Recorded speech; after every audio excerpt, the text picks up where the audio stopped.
Nous avons tous une expérience singulière du milieu marin.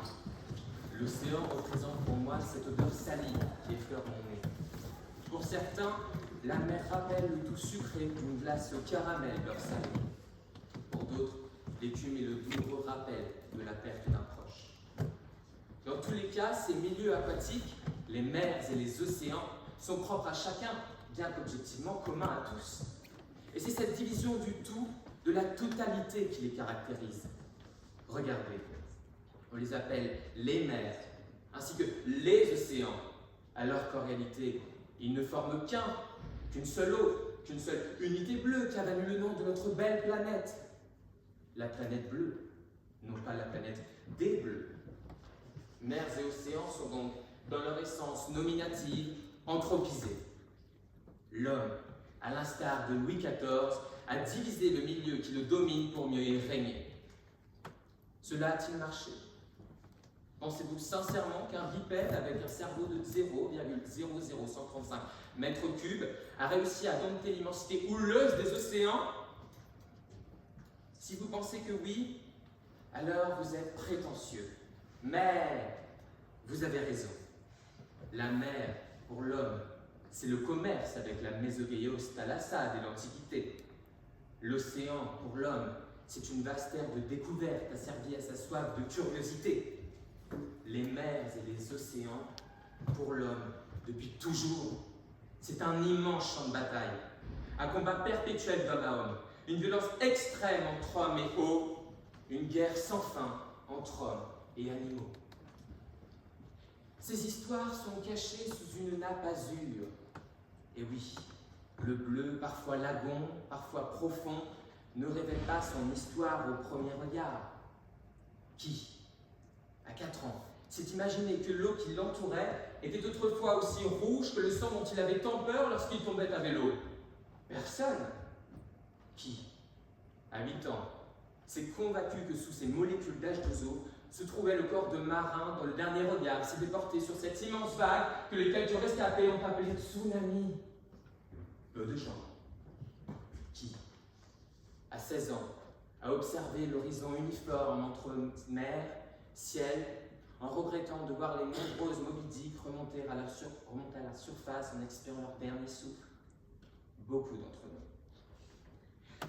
Tous les acteurs belliqueux de la mer ont déjà gagné.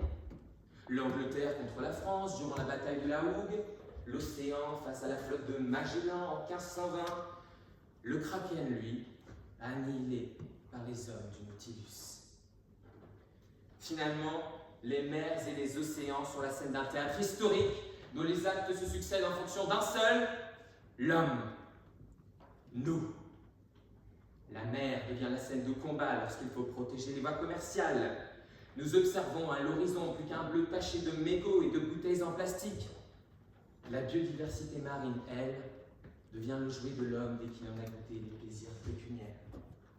Alors oui, vous avez raison. L'homme a dompté les mers et les océans.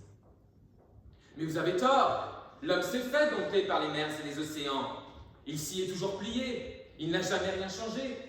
L'homme traverse les océans. Il n'y vit pas. L'homme essaye d'en atteindre les profondeurs, mais à part James Cameron et 2 ou 3 autres aventuriers, personne ici ne peut prétendre à l'universalité de cette ambition.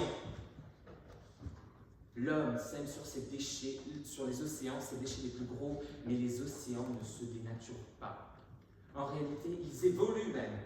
Et oui, le réchauffement climatique qui, avec la fonte des glaces, agrandit les océans et décuple leur puissance. Les mers, elles, ne donnent de moins en moins leur précieux oxygène à mesure que l'homme les maltraite. Alors il semblerait que plus nous essayons de faire ce milieu nôtre, plus il nous domine, nous étouffe, nous démontre chaque jour sa supériorité.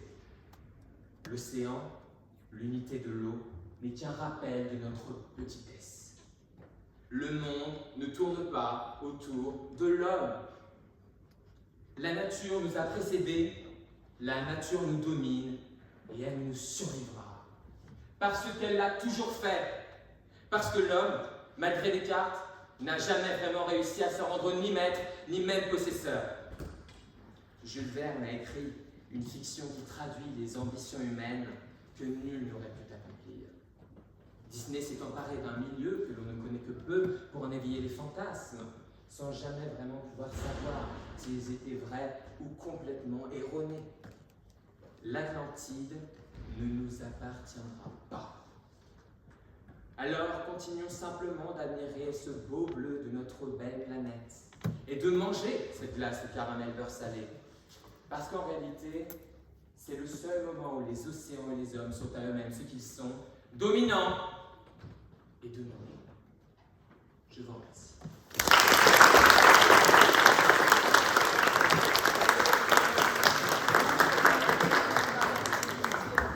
Merci beaucoup Lucas. Et on va accueillir Thomas avec La vie et la mort.